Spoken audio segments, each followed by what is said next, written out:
ಇನ್ನು ಬೆಂಗಳೂರಿನ ಪೀಣ್ಯ ಫ್ಲೈಓವರ್ ಸವಾರರಿಗೆ ಒಂದು ಗುಡ್ ನ್ಯೂಸ್. ಫ್ಲೈಓವರ್ ಮೇಲೆ ಭಾರಿ ವಾಹನಗಳ ಸಂಚಾರಕ್ಕೆ ಅವಕಾಶ ಮಾಡಿಕೊಡಲಾಗಿದೆ. ತಜ್ಞರ ಸಲಹೆಯಂತೆ ವಾರದ 6 ದಿನ ಸಂಚಾರಕ್ಕೆ ಅನುಮತಿ ಇರುತ್ತೆ. ಆದರೆ ವಾರದಲ್ಲಿ 1 ದಿನ ಫ್ಲೈಓವರ್ ಸಂಪೂರ್ಣ ಬಂದ್ ಮಾಡಬೇಕು ಅಂತ ಶಿಫಾರಸು ಮಾಡಿದ್ದಾರೆ. 2.5 ವರ್ಷದಿಂದ ಭಾರಿ ವಾಹನ ಸಂಚಾರಕ್ಕೆ ನಿಷೇಧ ಇತ್ತು. ಓಕೆ, ಆ ಫ್ಲೈಓವರ್ನ ಮೇಲೆ ಸಂಚಾರ ಮಾಡೋದಕ್ಕಾಗ್ತಾ ಇರಲಿಲ್ಲ. ಈಗ ಫ್ಲೈಓವರ್ನ ಮೇಲೆ ಸಂಚಾರ ಮಾಡಬಹುದು ಅಂತ ಇದೆ. ಆದರೆ ವಾರದ 1 ದಿನ ಮಾತ್ರ ಫ್ಲೈಓವರನ್ನು ಸಂಪೂರ್ಣವಾಗಿ ಬಂದ್ ಮಾಡಬೇಕು. ಅಂದರೆ ಭಾರಿ ವಾಹನಗಳ ಜೊತೆಗೆ ಸಣ್ಣ ಪುಟ್ಟ ವಾಹನಗಳು ಕೂಡ ಸಂಚಾರ ಮಾಡೋಂಗಿಲ್ಲ, ಸಂಪೂರ್ಣವಾಗಿ ಕ್ಲೋಸ್. ತುಮಕೂರು ಕಡೆ ಹೋಗುವಂಥ ಫ್ಲೈಓವರ್ ಇದು. ಸುಮಾರು 22 ಜಿಲ್ಲೆಗಳಿಗೆ ಬೆಂಗಳೂರನ್ನ ಸಂಪರ್ಕ ಮಾಡುವಂಥ ಏಕೈಕ ಫ್ಲೈಓವರ್. ವಾಹನ ಸಂಚಾರಕ್ಕೆ ನಿಷೇಧ 1 ದಿನ ಇರುತ್ತೆ. ಕೇಬಲ್ ಬಾಗಿದ ಪರಿಣಾಮ ಸಂಚಾರ ನಿಷೇಧ ಹೇರಲಾಗಿತ್ತು. ಪಿಲ್ಲರ್ಗಳ ನಡುವೆ 240 ಹೊಸ ಕೇಬಲ್ಗಳನ್ನು ಅಳವಡಿಕೆ ಮಾಡಿನೂ ಆಯಿತು. ಹೀಗಾಗಿ ಪೀಣ್ಯ ಫ್ಲೈಓವರ್ ಮೇಲೆ ಸಂಚಾರಕ್ಕೆ ಈಗ ಗ್ರೀನ್ ಸಿಗ್ನಲ್ ಕೊಡಲಾಗಿದೆ. ನಮ್ಮ ಪ್ರತಿನಿಧಿ ಮುತ್ತಪ್ಪ ಒಂದು ಪ್ರತ್ಯಕ್ಷ ವರದಿ ಕೊಟ್ಟಿದ್ದಾರೆ, ನೋಡ್ಕೊಂಬನ್ನಿ. ಕಳೆದ 2 ವರ್ಷಗಳಿಂದ ಭಾರಿ ವಾಹನಗಳಿಗೆ ನಿರ್ಬಂಧ ಹೇರಿದಂತಹ ಪೀಣ್ಯ ಮೇಲ್ಸೇತುವೆಗೆ ಇವತ್ತಿನಿಂದ ಮುಕ್ತಿ ಸಿಕ್ಕಿರುವಂತದ್ದು. ಭಾರಿ ವಾಹನಗಳು ಇವತ್ತಿನಿಂದ ಈ ಒಂದು ಪೀಣ್ಯ ಮೇಲ್ಸೇತುವೆ ಮೇಲೆ ಓಡಾಟ ನಡೆಸಬಹುದು ಅಂತ ಹೇಳಿ ಈಗಾಗಲೇ ತಜ್ಞರು ಕೂಡ ಮಾಹಿತಿಯನ್ನು ಕೊಟ್ಟಿದ್ದಾರೆ. ಏನು ಕಳೆದ 2 ವರ್ಷಗಳಿಂದ ಇಲ್ಲಿ ಕೆಲವೊಂದಿಷ್ಟು ತಾಂತ್ರಿಕ ದೋಷ ಇದ್ದಂತ ಕಾರಣಕ್ಕಾಗಿ ಕಳೆದ 2 ವರ್ಷಗಳಿಂದ ಈ ಒಂದು ಫ್ಲೈಓವರ್ನ ಮೇಲ್ಭಾಗದಲ್ಲಿ ಭಾರಿ ವಾಹನಗಳಿಗೆ ಅಂದ್ರೆ ಬೃಹತ್ ವಾಹನಗಳಿಗೆ ಇಲ್ಲಿ ಅವಕಾಶ ಇರಲಿಲ್ಲ. ಬಸ್ ಆಗಿರ್ಬೋದು, ಲಾರಿಗಳಿಗೆ ಇದರ ಮೇಲೆ ಸಂಚಾರ ಮಾಡೋದಕ್ಕೆ ಅವಕಾಶ ಇರಲಿಲ್ಲ. ನಂತರದಲ್ಲಿ ಏನು IISC ತಜ್ಞರು ಸೇರಿದಂತೆ NHAIನ ಅಧಿಕಾರಿಗಳು ಎಲ್ಲರೂ ಕೂಡ ಇದನ್ನ ರಿಪೇರಿ ಮಾಡಿದ್ರು. ಈಗ 2 ವರ್ಷಗಳ ನಂತರದಲ್ಲಿ ಈ ಒಂದು ಫ್ಲೈಓವರ್ ಮೇಲೆ ಭಾರಿ ವಾಹನಗಳ ಓಡಾಟಕ್ಕೆ ಅವಕಾಶ ಕಲ್ಪಿಸಲಾಗಿದೆ. ಈ ಒಂದು ಫ್ಲೈಓವರ್ 25 ಜಿಲ್ಲೆಗಳಿಗೆ ಸಂಪರ್ಕ ಕಲ್ಪಿಸುವಂತಹ ಮುಖ್ಯ ಇದು ಸೇತುವೆ ಆಗಿರುವಂತದ್ದು. ಸದ್ಯಕ್ಕೆ 2021ರಿಂದ ಇದುವರೆಗೂ ಕೂಡ ಅದರ ಭಾರಿ ವಾಹನಗಳಿಗೆ ಓಡಾಟಕ್ಕೆ ಅವಕಾಶ ಕಲ್ಪಿಸಿರಲಿಲ್ಲ. ಆದರೆ ಈಗ ಕಲ್ಪಿಸಲಾಗಿರುವಂತದ್ದು. ಇದು ಸೋಮವಾರದಿಂದ ಏನು ಗುರುವಾರದವರೆಗೂ ಕೂಡ ಓಡಾಡಬಹುದು, ಮತ್ತೆ ಶನಿವಾರದಿಂದ ಭಾನುವಾರ ಕೂಡ ಓಡಾಡಬಹುದು. ಆದರೆ ಶುಕ್ರವಾರದ ಬೆಳಗಿನ ಜಾವದಿಂದ ಶನಿವಾರದ ಬೆಳಗಿನ ಜಾವದವರೆಗೂ ಕೂಡ ಭಾರಿ ವಾಹನಗಳಿಗೆ ಓಡಾಟಕ್ಕೆ ಅವಕಾಶ ಇರುವುದಿಲ್ಲ. ಯಾಕಂದ್ರೆ ಇಲ್ಲಿ ಕೆಲವೊಂದಿಷ್ಟು ಏನು ರಿಪೇರಿ ಕೆಲಸಗಳು ಕೂಡ ನಡೀತಾ ಇದ್ದಾವೆ, ಅದರ ಮಾನಿಟರಿಂಗ್ ಕೂಡ ನಡೀತಿರುವಂತಹ ಕಾರಣಕ್ಕಾಗಿ ಶುಕ್ರವಾರ ಮತ್ತೆ ಶನಿವಾರದಂದು ಇಲ್ಲಿ ವಾಹನಗಳ ಓಡಾಟಕ್ಕೆ ಅವಕಾಶ ಇರೋದಿಲ್ಲ. ಅಂದ್ರೆ ಭಾರಿ ವಾಹನಗಳ ಓಡಾಟಕ್ಕೆ ಅವಕಾಶ ಇರೋದಿಲ್ಲ. ಆದ್ರೆ ವಾರದ 6 ದಿನಗಳ ಕಾಲ ಕೂಡ ಭಾರಿ ವಾಹನಗಳು, ಲಾರಿ ಆಗಿರ್ಬೋದು, ಬಸ್ ಆಗಿರ್ಬೋದು, ಎಲ್ಲ ರೀತಿಯ ಭಾರಿ ವಾಹನಗಳು ಕೂಡ ಓಡಾಡೋಕೆ ಅವಕಾಶವನ್ನು ಕಲ್ಪಿಸಲಾಗಿದೆ. ಈಗಲೇ ಟ್ರಾಫಿಕ್ ಪೊಲೀಸರು ಕೂಡ ಕೆಲ ದಿನಗಳ ಹಿಂದೆ ಇಲ್ಲಿ ಒಂದು ಬ್ಯಾರಿಕೇಡ್ಗಳನ್ನು ಕೂಡ ಹಾಕಿದ್ರು. ಭಾರಿ ವಾಹನಗಳು ಓಡಾಡಬಾರದು ಅಂತ ಹೇಳಿ ಒಂದು ಕಬ್ಬಿನ ಸಲಾಕೆಯನ್ನು ಕೂಡ ಹಾಕಿದ್ರು. ಆದರೆ ಈಗ ಅದೆಲ್ಲವನ್ನು ಕೂಡ ತೆರವು ಮಾಡಿರುವಂತದ್ದು. ಸದ್ಯಕ್ಕೆ ವಾಹನಗಳ ಓಡಾಟಕ್ಕೆ ಇಲ್ಲಿ ಅವಕಾಶ ಕಲ್ಪಿಸಲಾಗಿದೆ. ಆದರೆ ಭಾರಿ ವಾಹನಗಳು ಕಿಲೋಮೀಟರ್ಗೆ ಅಂದ್ರೆ ಒಂದು ಗಂಟೆಗೆ 40 ಕಿಲೋಮೀಟರ್ ವೇಗದಲ್ಲಿ ಮಾತ್ರ ಸಂಚಾರ ಮಾಡೋಕೆ ಇಲ್ಲಿ ಅವಕಾಶ ಕಲ್ಪಿಸಲಾಗಿದೆ. ಯಾಕಂದ್ರೆ ಅತಿಯಾಗಿ ವೇಗವಾಗಿ ಹೋದ್ರೆ ಮತ್ತೆ ಸಮಸ್ಯೆ ಆಗ್ಬಹುದು ಅನ್ನೋ ಒಂದು ಕಾರಣಕ್ಕಾಗಿ ಆ ಒಂದು ರೂಲ್ಸ್ ಮಾಡಿದ್ರೆ ಈಗ ನೋಡ್ತಾ ಇದ್ದೀವಿ.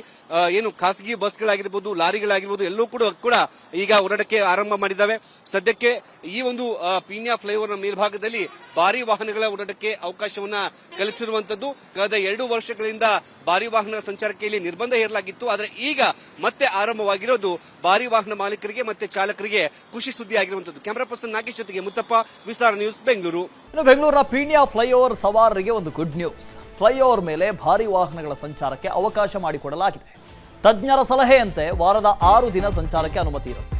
ಆದರೆ ವಾರದಲ್ಲಿ 1 ದಿನ ಫ್ಲೈಓವರ್ ಸಂಪೂರ್ಣ ಬಂದ್ ಮಾಡಬೇಕು ಅಂತ ಶಿಫಾರಸು ಮಾಡಿದ್ದಾರೆ. 2.5 ವರ್ಷದಿಂದ ಭಾರಿ ವಾಹನ ಸಂಚಾರಕ್ಕೆ ನಿಷೇಧ ಇತ್ತು. ಓಕೆ, ಆ ಫ್ಲೈಓವರ್ನ ಮೇಲೆ ಸಂಚಾರ ಮಾಡೋದಕ್ಕಾಗ್ತಾ ಇರಲಿಲ್ಲ. ಈಗ ಫ್ಲೈಓವರ್ನ ಮೇಲೆ ಸಂಚಾರ ಮಾಡಬಹುದು ಅಂತ ಇದೆ. ಆದರೆ ವಾರದ 1 ದಿನ ಮಾತ್ರ ಫ್ಲೈಓವರನ್ನು ಸಂಪೂರ್ಣವಾಗಿ ಬಂದ್ ಮಾಡಬೇಕು. ಅಂದರೆ ಭಾರಿ ವಾಹನಗಳ ಜೊತೆಗೆ ಸಣ್ಣ ಪುಟ್ಟ ವಾಹನಗಳು ಕೂಡ ಸಂಚಾರ ಮಾಡೋಂಗಿಲ್ಲ, ಸಂಪೂರ್ಣವಾಗಿ ಕ್ಲೋಸ್. ತುಮಕೂರು ಕಡೆ ಹೋಗುವಂಥ ಫ್ಲೈಓವರ್ ಇದು. ಸುಮಾರು 22 ಜಿಲ್ಲೆಗಳಿಗೆ ಬೆಂಗಳೂರನ್ನ ಸಂಪರ್ಕ ಮಾಡುವಂಥ ಏಕೈಕ ಫ್ಲೈಓವರ್. ವಾಹನ ಸಂಚಾರಕ್ಕೆ ನಿಷೇಧ 1 ದಿನ ಇರುತ್ತೆ. ಕೇಬಲ್ ಬಾಗಿದ ಪರಿಣಾಮ ಸಂಚಾರ ನಿಷೇಧ ಹೇರಲಾಗಿತ್ತು.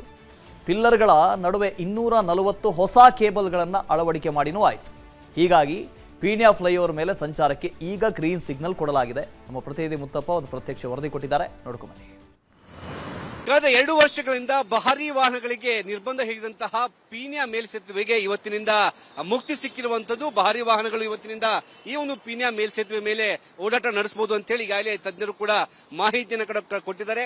ಏನು ಕಳೆದ 2 ವರ್ಷಗಳಿಂದ ಇಲ್ಲಿ ಕೆಲವೊಂದಿಷ್ಟು ತಾಂತ್ರಿಕ ದೋಷ ಇದ್ದಂತ ಕಾರಣಕ್ಕಾಗಿ ಕಳೆದ 2 ವರ್ಷಗಳಿಂದ ಈ ಒಂದು ಫ್ಲೈಓವರ್ನ ಮೇಲ್ಭಾಗದಲ್ಲಿ ಭಾರಿ ವಾಹನಗಳಿಗೆ ಅಂದ್ರೆ ಬೃಹತ್ ವಾಹನಗಳಿಗೆ ಇಲ್ಲಿ ಅವಕಾಶ ಇರಲಿಲ್ಲ. ಬಸ್ ಆಗಿರ್ಬೋದು, ಲಾರಿಗಳಿಗೆ ಇದರ ಮೇಲೆ ಸಂಚಾರ ಮಾಡೋದಕ್ಕೆ ಅವಕಾಶ ಇರಲಿಲ್ಲ. ನಂತರದಲ್ಲಿ ಏನು IISC ತಜ್ಞರು ಸೇರಿದಂತೆ NHAIನ ಅಧಿಕಾರಿಗಳು ಎಲ್ಲರೂ ಕೂಡ ಇದನ್ನ ರಿಪೇರಿ ಮಾಡಿದ್ರು. ಈಗ 2 ವರ್ಷಗಳ ನಂತರದಲ್ಲಿ ಈ ಒಂದು ಫ್ಲೈಓವರ್ ಮೇಲೆ ಭಾರಿ ವಾಹನಗಳ ಓಡಾಟಕ್ಕೆ ಅವಕಾಶ ಕಲ್ಪಿಸಲಾಗಿದೆ. ಈ ಒಂದು ಫ್ಲೈಓವರ್ 25 ಜಿಲ್ಲೆಗಳಿಗೆ ಸಂಪರ್ಕ ಕಲ್ಪಿಸುವಂತಹ ಮುಖ್ಯ ಇದು ಸೇತುವೆ ಆಗಿರುವಂತದ್ದು. ಸದ್ಯಕ್ಕೆ 2021ರಿಂದ ಇದುವರೆಗೂ ಕೂಡ ಅದರ ಭಾರಿ ವಾಹನಗಳಿಗೆ ಓಡಾಟಕ್ಕೆ ಅವಕಾಶ ಕಲ್ಪಿಸಿರಲಿಲ್ಲ. ಆದರೆ ಈಗ ಕಲ್ಪಿಸಲಾಗಿರುವಂತದ್ದು. ಇದು ಸೋಮವಾರದಿಂದ ಗುರುವಾರದವರೆಗೂ ಕೂಡ ಓಡಾಡಬಹುದು, ಮತ್ತೆ ಶನಿವಾರದಿಂದ ಭಾನುವಾರ ಕೂಡ ಓಡಾಡಬಹುದು. ಆದರೆ ಶುಕ್ರವಾರದ ಬೆಳಗಿನ ಜಾವದಿಂದ ಶನಿವಾರದ ಬೆಳಗಿನ ಜಾವದವರೆಗೂ ಕೂಡ ಭಾರಿ ವಾಹನಗಳಿಗೆ ಓಡಾಟಕ್ಕೆ ಅವಕಾಶ ಇರುವುದಿಲ್ಲ. ಯಾಕಂದ್ರೆ ಇಲ್ಲಿ ಕೆಲವೊಂದಿಷ್ಟು ರಿಪೇರಿ ಕೆಲಸಗಳು ಕೂಡ ನಡೀತಾ ಇದ್ದಾವೆ. ಅದರ ಮಾನಿಟರಿಂಗ್ ಕೂಡ ನಡೀತಿರುವಂತಹ ಕಾರಣಕ್ಕಾಗಿ ಶುಕ್ರವಾರ ಮತ್ತೆ ಶನಿವಾರದಂದು ಇಲ್ಲಿ ವಾಹನಗಳ ಓಡಾಟಕ್ಕೆ ಅವಕಾಶ ಇರೋದಿಲ್ಲ. ಅಂದ್ರೆ ಭಾರಿ ವಾಹನಗಳ ಓಡಾಟಕ್ಕೆ ಅವಕಾಶ ಇರೋದಿಲ್ಲ. ಆದ್ರೆ ವಾರದ 6 ದಿನಗಳ ಕಾಲ ಕೂಡ ಭಾರಿ ವಾಹನಗಳು, ಲಾರಿ ಆಗಿರ್ಬೋದು, ಬಸ್ ಆಗಿರ್ಬೋದು, ಎಲ್ಲ ರೀತಿಯ ಭಾರಿ ವಾಹನಗಳು ಕೂಡ ಓಡಾಡೋಕೆ ಅವಕಾಶವನ್ನು ಕಲ್ಪಿಸಲಾಗಿದೆ. ಈಗಲೇ ಟ್ರಾಫಿಕ್ ಪೊಲೀಸರು ಕೂಡ ಕೆಲ ದಿನಗಳ ಹಿಂದೆ ಇಲ್ಲಿ ಒಂದು ಬ್ಯಾರಿಕೇಡ್ಗಳನ್ನು ಕೂಡ ಹಾಕಿದ್ರು. ಭಾರಿ ವಾಹನಗಳು ಓಡಾಡಬಾರದು ಅಂತ ಹೇಳಿ ಅಲ್ಲೊಂದು ಕಬ್ಬಿನ ಸಲಾಕೆಯನ್ನು ಕೂಡ ಹಾಕಿದ್ರು. ಆದ್ರೆ ಈಗ ಅದೆಲ್ಲವನ್ನು ಕೂಡ ತೆರವು ಮಾಡಿರುವಂತದ್ದು. ಸದ್ಯಕ್ಕೆ ವಾಹನಗಳ ಓಡಾಟಕ್ಕೆ ಇಲ್ಲಿ ಅವಕಾಶ ಕಲ್ಪಿಸಲಾಗಿದೆ. ಆದ್ರೆ ಭಾರಿ ವಾಹನಗಳು ಕಿಲೋಮೀಟರ್ಗೆ ಅಂದ್ರೆ ಒಂದು ಗಂಟೆಗೆ 40 ಕಿಲೋಮೀಟರ್ ವೇಗದಲ್ಲಿ ಮಾತ್ರ ಸಂಚಾರ ಮಾಡೋಕೆ ಇಲ್ಲಿ ಅವಕಾಶ ಕಲ್ಪಿಸಲಾಗಿದೆ. ಯಾಕಂದ್ರೆ ಅತಿಯಾಗಿ ವೇಗವಾಗಿ ಹೋದ್ರೆ ಮತ್ತೆ ಸಮಸ್ಯೆ ಆಗ್ಬಹುದು ಅನ್ನೋ ಒಂದು ಕಾರಣಕ್ಕಾಗಿ ಆ ಒಂದು ರೂಲ್ಸ್ ಮಾಡಿದ್ರೆ ಈಗ ನೋಡ್ತಾ ಇದ್ದೀವಿ. ಖಾಸಗಿ ಬಸ್ಗಳಾಗಿರ್ಬೋದು, ಲಾರಿಗಳಾಗಿರ್ಬೋದು ಎಲ್ಲವೂ ಕೂಡ ಈಗ ಓಡಾಟಕ್ಕೆ ಆರಂಭ ಮಾಡಿದ್ದಾವೆ. ಸದ್ಯಕ್ಕೆ ಈ ಒಂದು ಪೀಣ್ಯ ಫ್ಲೈಓವರ್ನ ಮೇಲ್ಭಾಗದಲ್ಲಿ ಭಾರಿ ವಾಹನಗಳ ಓಡಾಟಕ್ಕೆ ಅವಕಾಶವನ್ನ ಕಲ್ಪಿಸಿರುವಂತದ್ದು. ಕಳೆದ 2 ವರ್ಷಗಳಿಂದ ಭಾರಿ ವಾಹನ ಸಂಚಾರಕ್ಕೆ ಇಲ್ಲಿ ನಿರ್ಬಂಧ ಹೇರಲಾಗಿತ್ತು. ಆದರೆ ಈಗ ಮತ್ತೆ ಆರಂಭವಾಗಿರೋದು ಭಾರಿ ವಾಹನ ಮಾಲೀಕರಿಗೆ ಮತ್ತೆ ಚಾಲಕರಿಗೆ ಖುಷಿ ಸುದ್ದಿ ಆಗಿರುವಂತದ್ದು. ಕ್ಯಾಮರಾ ಪರ್ಸನ್ ನಾಗೇಶ್ ಜೊತೆಗೆ ಮುತ್ತಪ್ಪ, ವಿಸ್ತಾರ ನ್ಯೂಸ್, ಬೆಂಗಳೂರು. ಅನುಕ್ಷಣದ ಸುದ್ದಿಗಳಿಗಾಗಿ ವಿಸ್ತಾರ ನ್ಯೂಸ್ ಯೂಟ್ಯೂಬ್ ಚಾನೆಲ್ ಸಬ್ಸ್ಕ್ರೈಬ್ ಮಾಡಿ. ಹೊಸ ಸುದ್ದಿಗಳ ನೋಟಿಫಿಕೇಶನ್ಗಾಗಿ ಬೆಲ್ ಐಕಾನ್ ಕ್ಲಿಕ್ ಮಾಡಿ. ಲೇಟೆಸ್ಟ್ ಅಪ್ಡೇಟ್ಸ್ಗಾಗಿ www.vistaranews.com ವೆಬ್ಸೈಟ್ಗೆ ವಿಸಿಟ್ ಮಾಡಿ. ಅಂಗೈಯಲ್ಲೇ ಜಗತ್ತಿನ ಸುದ್ದಿ ತಿಳಿಯಲು ವಿಸ್ತಾರ ನ್ಯೂಸ್ ಕನ್ನಡ ಆಪ್ ಡೌನ್ಲೋಡ್ ಮಾಡಿ.